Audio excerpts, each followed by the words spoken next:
Rise and Fall of a Soldier, 1947 to 1971, by Brigadier A.R. Siddiqui. Now, first of all, I want to say something about Brigadier A.R. Siddiqui. Siddiqui is not a military historian. He is not a fighting arm officer. He was a public relation officer taken on the strength of Baluch Regiment and throughout served in the public relation department of the army. So his knowledge of military history is extremely shallow. This is the first thing. He is a good journalist.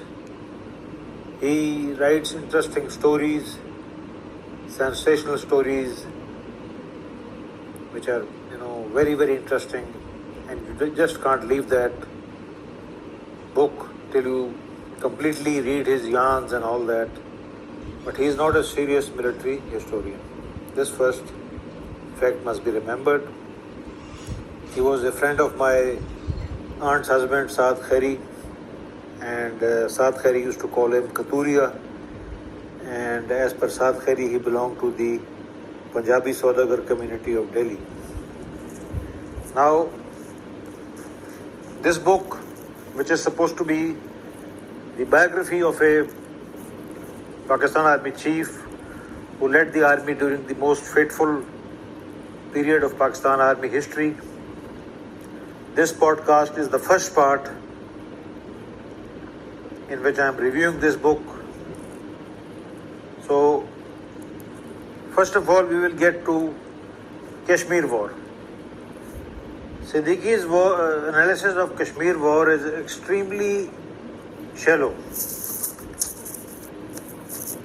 He claims that the Pakistani brigade entered Kashmir in the earliest part of the war. That is incorrect. The Pakistan Army first entered Kashmir as far as the fighting units were concerned in March-April 1948. Siddiqui totally omits the most important incident of Kashmir War, where Colonel Tommy Masood Khan Abbasi of the PAVO cavalry offered to Pakistani political leadership led by Raja Ghazanfar Ali and the army represented by Brigadier Sher Khan that he take a squadron of armored cars and capture Srinagar. This was a time when Indian Army had not reached Kashmir in force, and the tribals were still engaging Srinagar. But the Pakistani state had cold feet and they refused. Now, give you small examples about Siddiqui's naivete and ignorance of military history.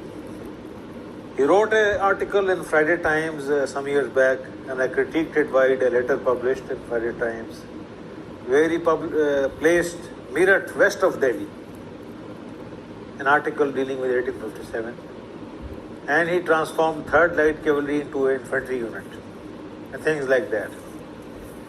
So his military analysis is very, very shallow and naive, and has to be taken with, not with pinches of salt, but with bags of salt, with sacks of salt.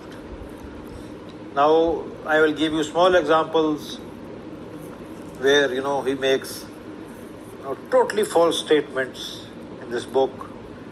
Like he claims that Yahya Khan was imprisoned in a prisoner of war camp in Rome, whereas Yahya Khan was imprisoned in Rimini on the northeastern coast of Italy. Then he makes a totally false claim that both Yahya Khan and Hamid Khan, the Pakistan Army 4-star later on, the Chief of Staff, they were both prisoners of war. It's totally false claim.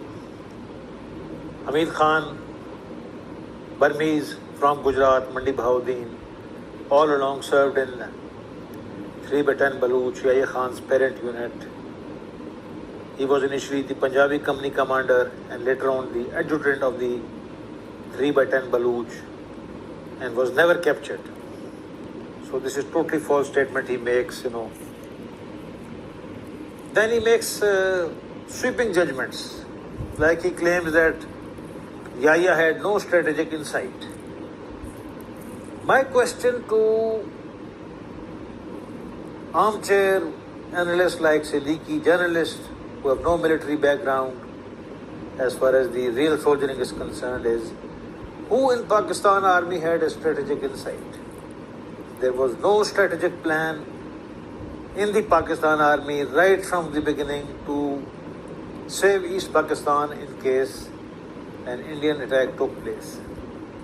My father took over as GSO-1 plans of the Military Operations Directorate in 1973, and he asked his head clerk the first day about the plans of East Pakistan 1971, the strategic counter-offensive, and the head clerk grinned and laughed and said, "Sir, there were none."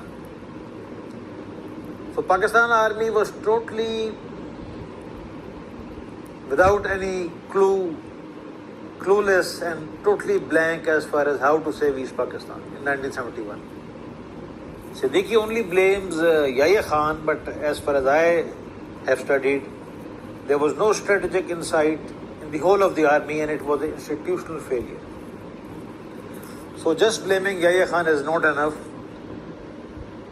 Siddiqui doesn't have to say anything about Sahibzada Yaqub, who was the DGMO and was in charge of the strategic plans of Pakistan army. There were no strategic plans.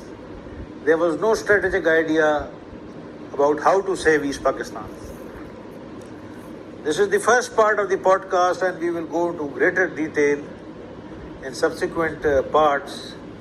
But let me say something which is a food for thought. The most unkindest cut, the most dangerous dagger was stabbed into the back of the Bengali Muslims, not by the Pakistan army, but by the All India Muslim League at Lucknow in 1916, where the Bengali majority was reduced from 52 to 40%. So how could Pakistan army, even if a Guderian or a Napoleon or a Moltke was in command, have saved East Pakistan in 1971? It's totally ludicrous, it's ridiculous. And such was the intellectual dishonesty of the Pakistani politicians that the first elections based on direct adult suffrage were only held by the Pakistan army under Yahya Khan in 1970. So this is the first part of the podcast, and we will discuss Siddiqui's book in greater detail in subsequent parts. Thank you.